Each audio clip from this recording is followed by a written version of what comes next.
bipartisan coalition of my legislative colleagues, both here in Minnesota and in 15 other states today, as we affirm our state's and nation's commitment to protecting Americans' privacy.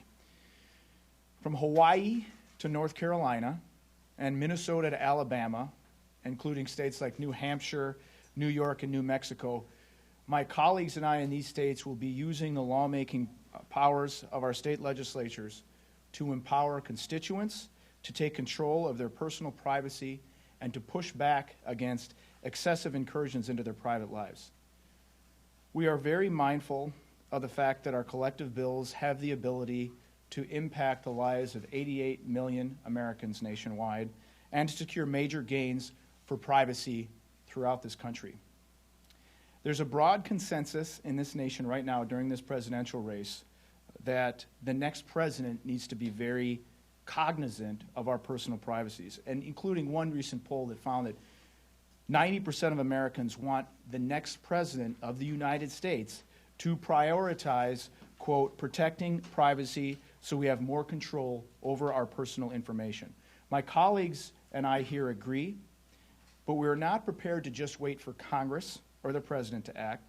The right to privacy is a fundamental American value, and if need be, the states are willing to take the lead to protect that right. As part of today's nationwide focus on privacy, I'm joining with my legislative colleagues here, including Representative Peggy Scott, who will speak next, Senator Warren Limmer, who is not here but would have liked to have been here. He is a supporter of these initiatives, but had a scheduling conflict, and Senator Scott Dibble, all of whom I've worked with in the past on privacy initiatives. We're going to be introducing legislation, 6 bills, that will strengthen student privacy, privacy rights as an employee, and general personal privacy. There will be 6 bills that will be introduced by my colleagues and I that will cover a whole slate of privacy issues. Now, before I tell you what these bills are, I would note that it's often thought that our nation is so politically divided, especially when you look at Congress, that we're unable to work together on any issues, let alone major issues, or even issues of importance like personal privacy. But this narrative fails to hold up on the privacy question in the state of Minnesota. We have seen bipartisan coalitions work on this in the past. You will continue to see Republicans and Democrats, conservatives and progressives work on this issue in the future, including these 6 bills. So the 16 states, Minnesota included, are taking action today, represent more than 30% of the nation's states. The bills that we're introducing have the ability to impact over 97 million people, and these states collectively account for 166 electoral votes, which everyone on the national stage is going to be looking at quite closely over the course of the next 11 months, 10 months. The bills that you've all been given a handout here, I think they've all been given a handout on these bills, is that right? I'll go over very briefly. The first one is the Student Information Systems Privacy Act. Without going into the detail on this, I like to think of this as the Ferris Bueller bill. When Vice Principal Ed Rooney was calling Ferris Bueller's mom, saying, "Your son has been absent for 9 sick days this semester," and Ferris Bueller had hacked in and counted down the number of days he was absent. Hacked into a school, it's student information systems is what it is. This would prohibit third parties from the ability to access information systems in that way and have access to student information. The second one is the one-to-one programs privacy. This is third-party consensual or contractual access to something like an iPad. My daughter, who's a student at St. Paul Central High School, was issued an iPad by the school district. Now, in many districts, those iPads or electronic devices are not necessarily paid for, but in cooperation with third-party agencies and private businesses who mine the data on those devices and use it to sell to other data miners or folks. That information is valuable. We want to make sure our students are protected from that. The third one, student tech on campus privacy. That bill would prohibit relationships or policies or contracts that give school districts access to the personal devices of our students. One person brought up to me, well, if you have a locker in the school, everyone knows that that locker can be searched every time. The school has a policy on that, and they tell students about that repeatedly. True. The school district owns that locker. the school district does not own your child's device that they bring to school and should not have access to that in the same way they would a locker, thereby gaining access to personal information about your child, including potential mental health data, information regarding your sexual orientation. Any of these items are private and should not be accessed by a school. The next two are kind of hand in hand. One is student social media privacy, and the other is employee social media privacy. Those two bills prohibit a relationship whereby an employer or a teacher or a principal or a boss can get access and require you to disclose your username and password in order to gain access to your personal information in both a school as well as a workplace. And finally, the sixth one, State Electronic Communications Privacy Act, ECPA, they call it. There are antiquated federal laws that allow for any emails more than 180 days old to be considered abandoned, and law enforcement would not need a warrant in order to read your email if it's older than 180 days. This bill addresses that and fixes that on the state level.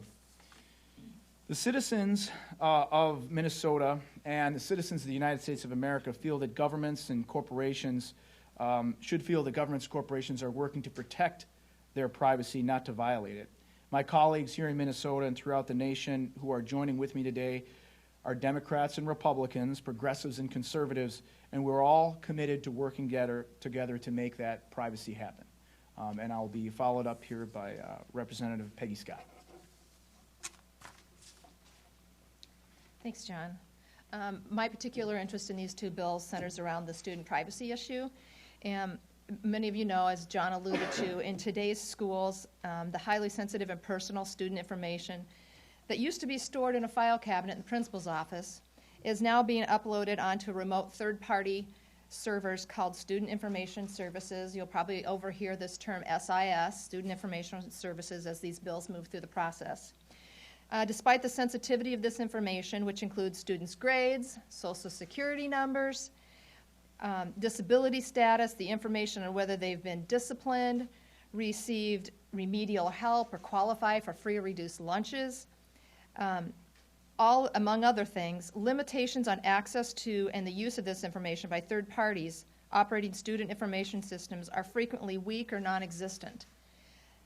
This model bill, the model bill that I'm going to be offering this session, is designed to retain the benefits of the SISs, the Student Information Services, while empowering parents and students to reasonably restrict third-party access to and use of their private information.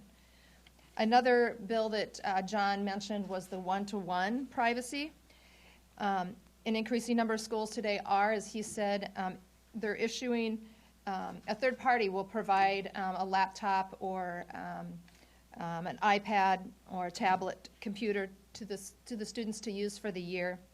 And while these programs are very beneficial, they can also enable third-party device providers and school officials to track and remotely monitor what students do with the device, including remotely activating the device's webcam and reviewing its internet search history.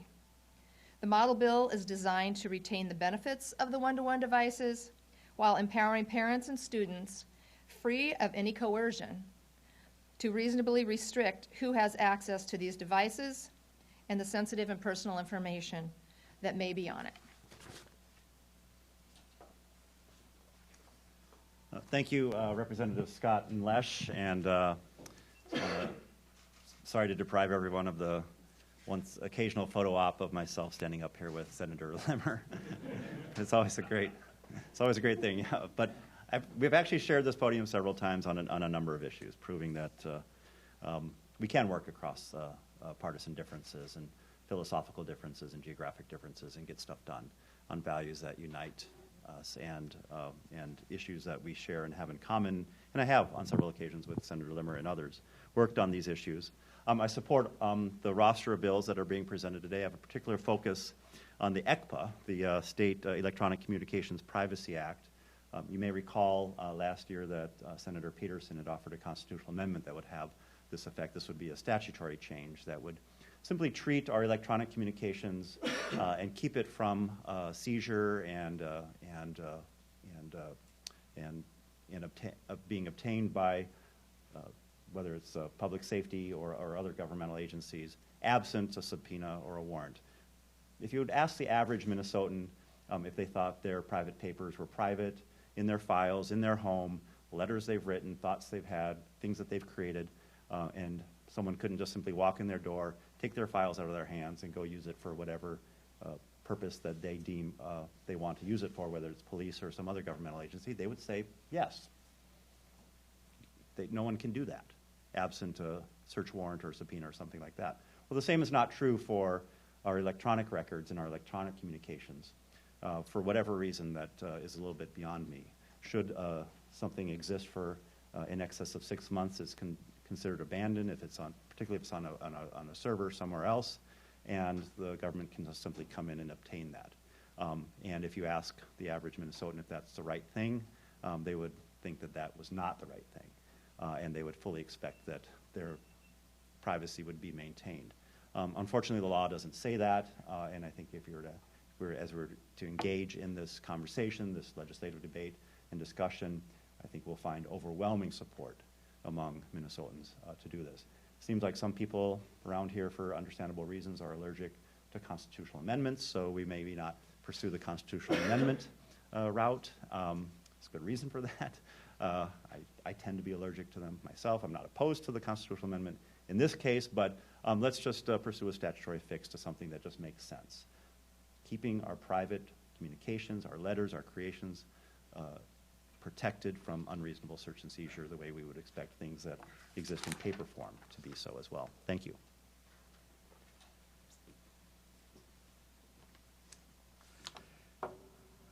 The American Civil Liberties Union is here today supporting the 6 privacy-related bills because we care deeply about protecting our fundamental right to privacy.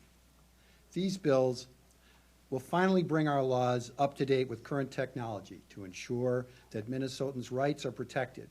We need these reforms to ensure that Minnesotans keep control over their information. Privacy is not about keeping secrets. It is about maintaining control over our own lives. Would it bother you if a government or corporate investigator went into your house, rummaged through your tax returns, your bank statements, your medical records, your phone bills, and then examined all your photographs, read your diary, went into your kids' room, and gathered all the information about them they could find, although that might be difficult depending on how messy the room was? Of course it would. Well, that's exactly what's happening, only they're doing it electronically. There's nothing wrong with corporations accessing your personal data or your children's data if you've given them clear and explicit permission to do so. The same rule applies to the government, which can and should get a warrant if it either doesn't want or seek or fails to get your permission. We're grateful to all of the Minnesota lawmakers' efforts today to ensure that common sense limitations are placed on the access government and corporations have to information about our personal and private lives. Thank you.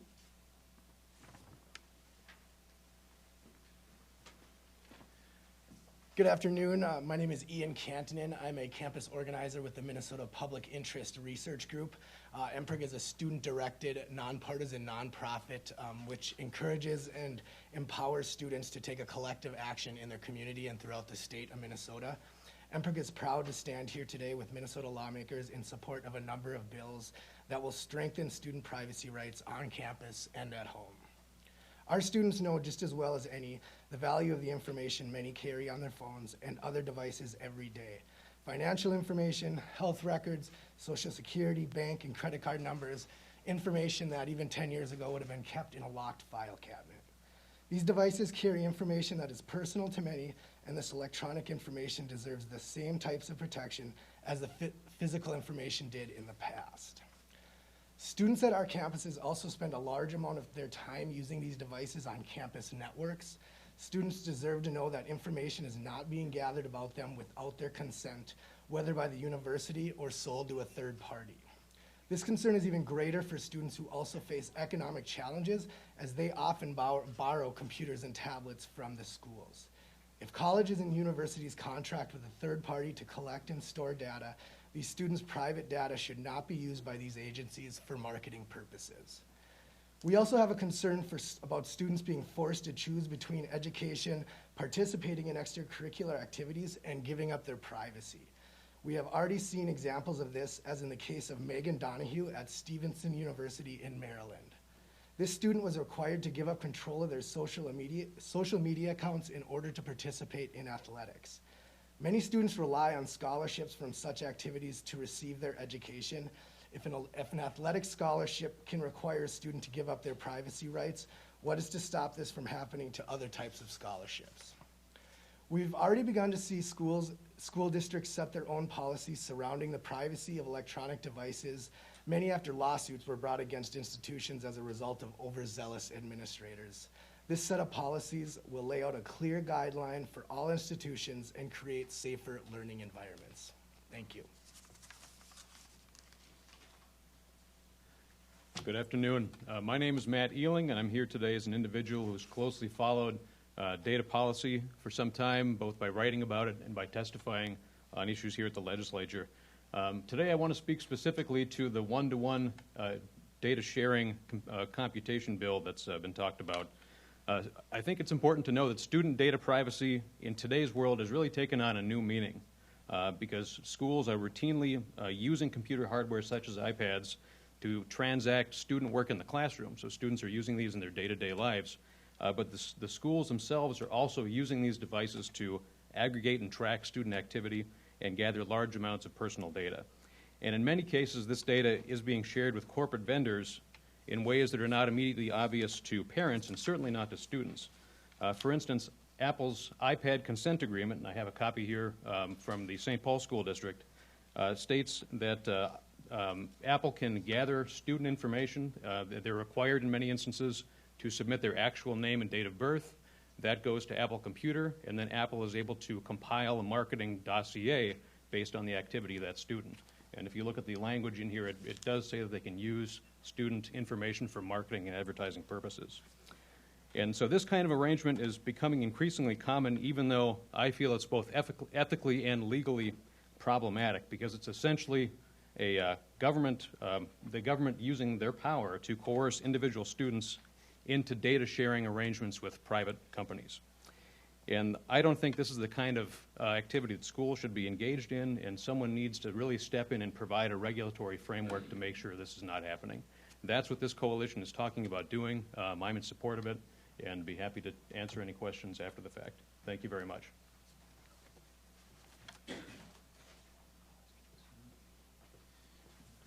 Thank you. I would note two things before we open it up for questions, especially with respect to discussions of the history of privacy enshrined in what we now recognize as the warrant requirement. It has its roots in the Magna Carta, at least in Western jurisprudence, which is over 800 years old. There's a basic understanding of that. But technology, especially in the modern age, is rapidly progressing and forcing us behind the eight ball, as I stated, on multiple fronts, not just with respect to this privacy piece, but in very different pieces of legislative policy. So it's our hope that this body of bills recognizes that historical and important notion of privacy for people vis-a-vis their government and also other large institutions. With that, we would stand for questions. Can you give us examples of things that you wanted to legislate against happening in Minnesota? We had that one example in another state.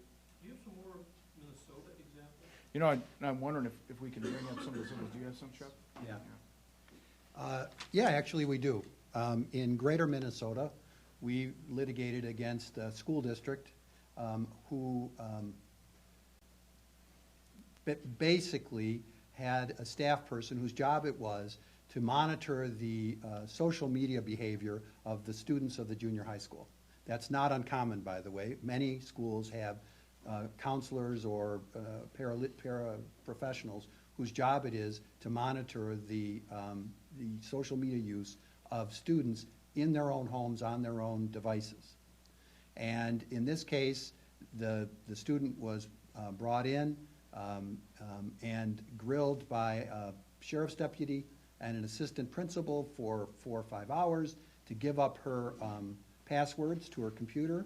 She gave up her passwords, and then in front of her, they went through and examined everything on her computer and made comments that she found offensive and so forth and so on. The What ACLU, district was that? I didn't tell you. What district was it? It was Glenwood. Where do I live? 2 years ago, 3 years ago? Minnewaska, yeah. 2014, 2 years ago. Any other example? Can you clarify, is this ACLU model legislation, and is it being introduced, the same bills in all these locations around the country? Yes. You know, not 6 in every state. Some states have already passed bills. Other states, you know, so they'll have less than 6. The total number of bills is 8. So we've already passed 2 license plate readers and cell phone location tracking. Do you have other examples? Not off the top of my head. Rogers. Oh, yeah, Student Rogers. that's true. Who was, had to change schools, which depending on how you look at. Yeah. Yeah. The student in Rogers who made a comment on Twitter, which depending on how you look at it, is a public venue and it could go to his Twitter account and see it. But it implicated another teacher, and he went through disciplinary procedures for that. And there were other privacy implications for that student, which I can't speak to right now, but that's just another example I thought of. Are you going to continue you mentioned license plate readers, you're going to continue that effort, of course? Well, And Representative Scott would like to ask. so we passed the compromise bill on license plate readers last year that landed at 60 days. So now for 60 days, law enforcement has the ability to track all of your locations without a warrant. And that was a compromise solution that I don't think anyone up here liked. But, you know, we are legislators, so we compromise. That, as far as the legislature is concerned, I think is probably... We do have drones to do as well, yep. And of course, body cams, which is going to be a major issue this year as well. Drones will be a big one. That's right, yes, it will. Mm-hmm. Representative Scott, can I ask you one question about what you were talking about? I guess I wasn't aware that a third party can track and remotely monitor some of these students' computers, activate webcams, and search the web history. That's Correct. something you want to hear. Yeah, I think that's kind of Big Brother-ish, don't you think? Somebody's basically spying on you in your home. I think there's a case in my talking points here that talk about a kid that found out later that the webcam had been turned on remotely from his home and captured images of him partially dressed and so forth. So a lot of this, even though maybe we don't have specific cases here in Minnesota, this is a preemptive strike. We want to protect people now before they're damaged by personal information getting out into the wrong hands. And you believe that is happening in Minnesota, you don't know where, you don't have cases right now, but that is, because it's happening in other places, it's also, it's permissible here, so. Well, it is happening in Minnesota, and yes, it is permissible. It's the Wild West right now for data collection. You can nearly collect anything that you want and anyone, unless the legislature has expressly prohibited it. So that's what we're trying to prevent, because the examples in other states and the examples we cited in Minnesota, part of why we're doing this is, rest assured, when we have hearings on this, we will hear from other people in Minnesota that have gone through this, so the stories will be forthcoming. And go ahead. I just wanted to address, you know, you brought up the body cam issue and the LPR issue. The LPR bill, even though the days that the data is being kept was longer than what we had originally wanted for non-hit data, we did get some really tight language as far as audit trails. People that access that information, it has to be password protected, it has to be role-based. And I think that's kind of model legislation going forward for anything that we do, say with the body camera issue, or with school employees, or any of those folks. When we're talking about these bills, we want them to be well-trained, first of all, the school employees, and we want them to have all these other safeguards in place. We want things to be password protected. We want to make sure, again, that information doesn't fall into the wrong hands. Do you expect that any of these safety bills will either cost the state anything in terms of implementation of whatever may be required, or impose any costs on schools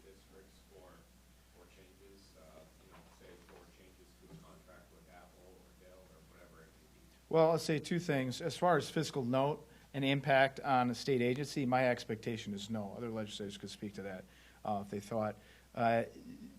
Question as to whether it would cause an impact to a local unit of government, for example, a school district, is an open question, because I imagine that one of the reasons why Apple offers the price point that they do to distribute iPads to a school district like the St. Paul School District is because they can mine that data, and it's incredibly valuable. It's a gold mine to be able to use that and establish longitudinal marketing identifiers for these students. You get them young.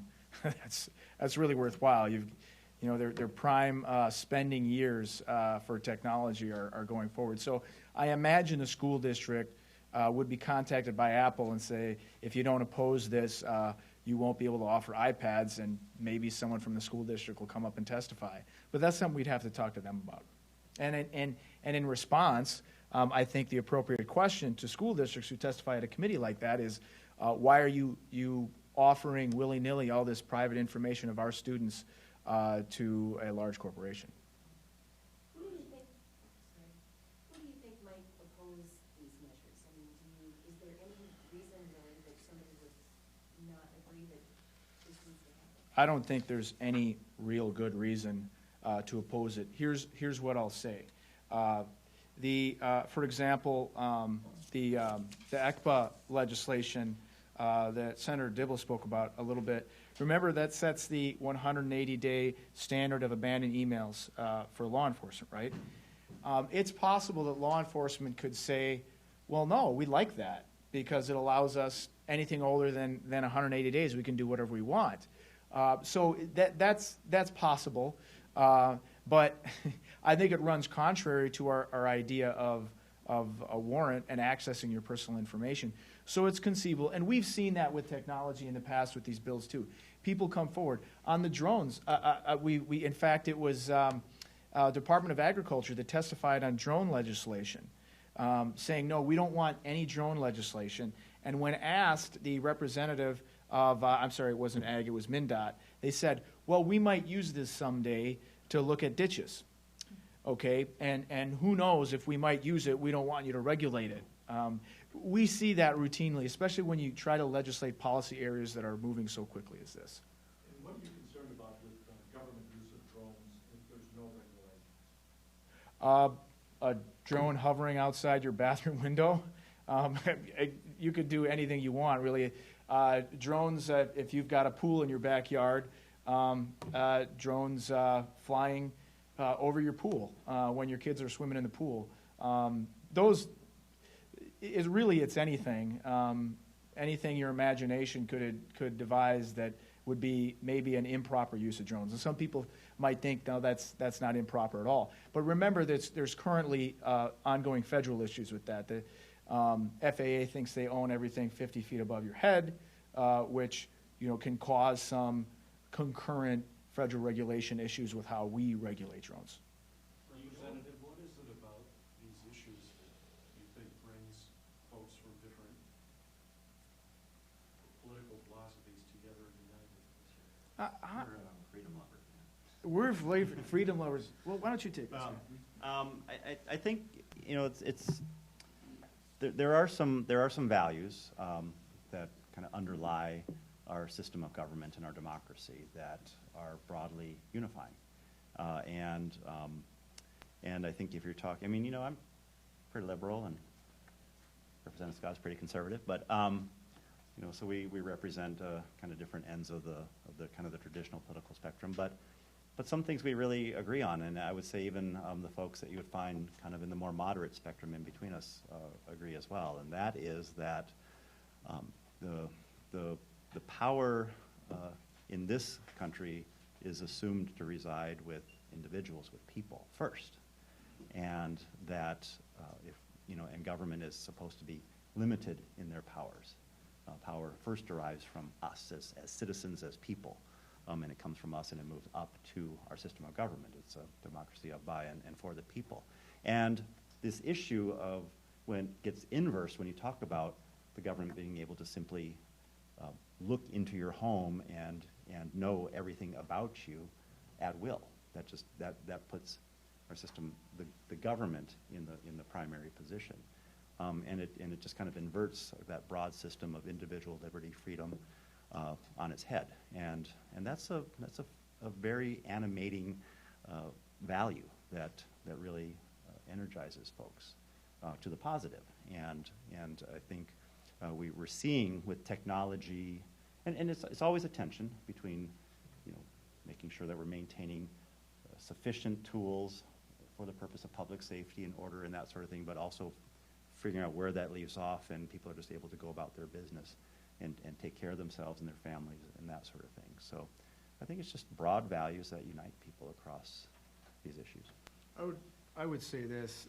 What I notice about the legislators here, including Senator Limmer, who's not here, but Senator Dibble and Representative Scott, and the many other legislators that continually hang with us on both the open government issues that we try to fight for, as well as the personal privacy, it's that they really do bring a personal set of values to the legislature when we work to pass laws. A lot of times it's respect for the Constitution and the original values that founded this nation, that there is a spirit contained in that document and in the laws that have been passed since, as well as jurisprudence in the common law that states that there are fundamental things that we all agree on. And we remember that, whether it's from civics class in junior high or from the Constitution that we studied in college. The folks that usually stick together on these issues are people that remember that keenly and understand it. Now,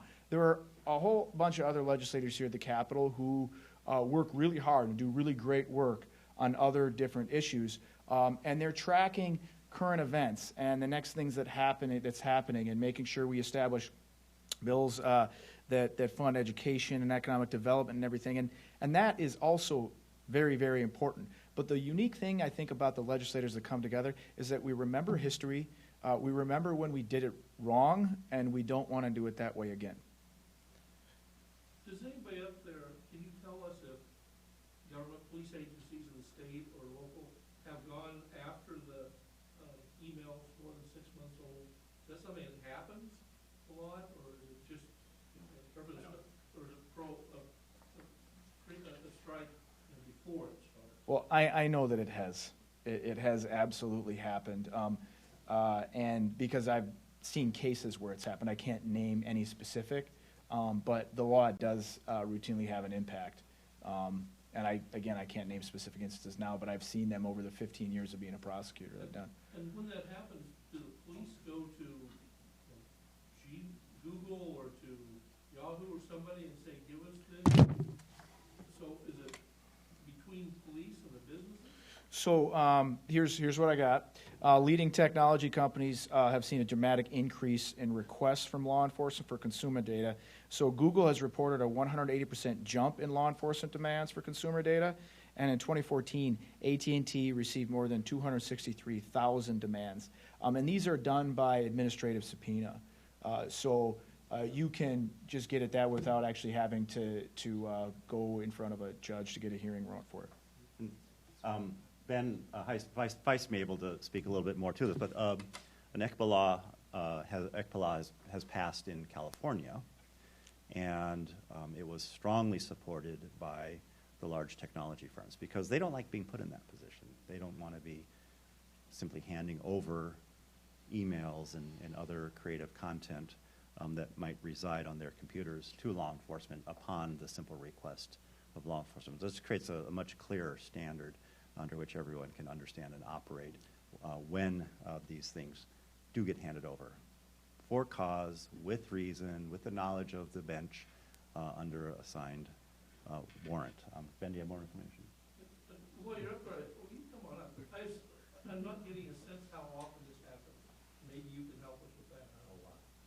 I think the question is about prevalence. I mean, is there a student or a prospective employee who should basically assume that their social media accounts are being looked at? Is that where we're at?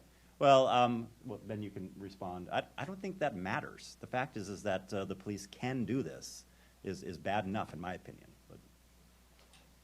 Hi, Ben Feist with the ACLU of Minnesota. We have lots of anecdotal stories, and I'm sure as this continues over the next, possibly next couple of years that we're working on these issues, a lot more specifics will come out. On the ECBA piece in particular, I'll add that the model legislation that will be introduced here in Minnesota is based on a bill that was worked through in California, recently passed into law, and did have the support of both the tech companies, the Googles and Facebooks of the world, and law enforcement. So it really has shown a great compromise that law enforcement understands that it will need access to some of this information, but that it can also understand the difficulties put on the providers and the privacy of the individuals. So could any of the things that you folks are wanting to put in these bills may still be obtained with a judicial search warrant? Yes, absolutely, all of it, and that's exactly what we want. We just want the privacy interests of the individual to be balanced against any compelling state interest, but that has to be articulated in a petition for a warrant, which is the way the constitutional founders had intended in the first place. The past few years, we've seen a big focus on the data privacy front on law enforcement surveillance and inappropriate access to state data. Here, almost all of these bills have some focus on students in the classroom.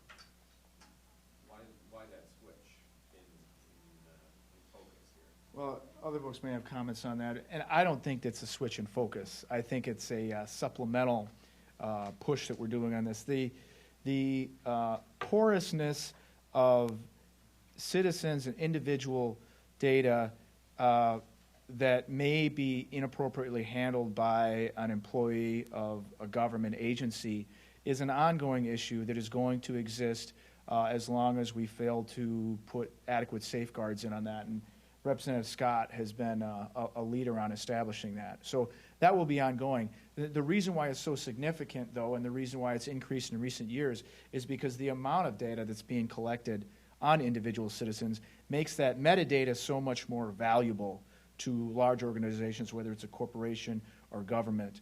And so that's why it continues to be important. So we don't think that this is a shift in focus from that.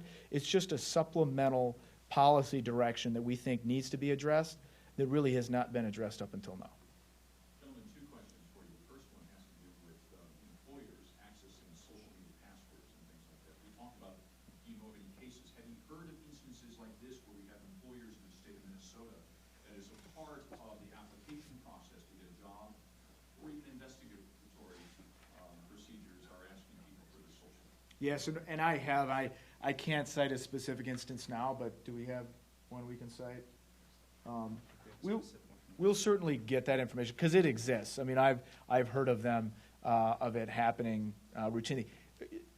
Thankfully, as the word starts to get around to employers, similar to you can't ask someone what religion they are in an interview. There was a certain amount of time where unsophisticated employers were doing dumb things like that as well too. Word starts to get around, but there are still people who will do that, and they may have a personal justification. They may justify it based on workplace security or something, and we want to nip that in the bud. But as far as the individual instances, do you have some on there, Scott? There's a Maryland case, but I'm not familiar with any. But this issue has actually been around in Minnesota previously, been discussed. I believe the labor unions have raised it as an issue as well. And I do remember when we had an initial discussion about that in the legislative setting, there were stories told. I just can't remember the specifics. But it's happening. Employers are asking for Facebook passwords and things like that so they can then go and peruse the stuff that's not out in the public domain. Last question, if I may. A lot of technology world has shifted where more and more data storage is done on server-based clouds and everything else. It's no longer on personal devices. How does that apply to server-based data, your laws? Right. That would be, we would consider, my email, whether it's, up there or on my computer or on my device, my email.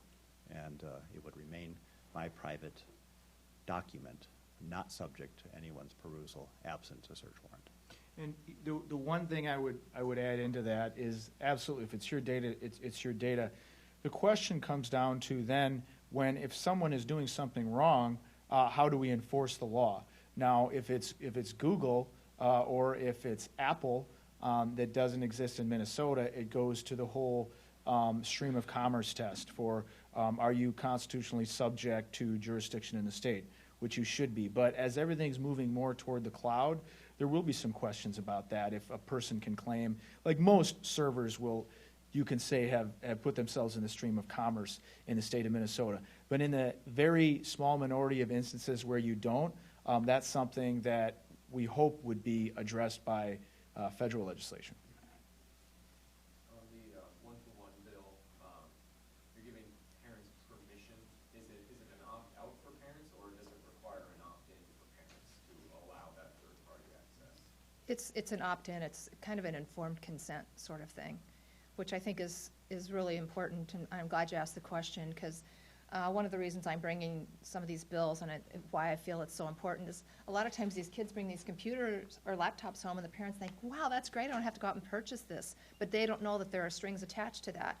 So this is part of the onus of these bills too, is just public awareness that this stuff is happening or is potentially happening, and we need to guard against it. The schools, when they enter into contracts with these third parties, that needs to be addressed in the contract, how things like how issues like this are going to be handled. And right now, we don't know that that's being done.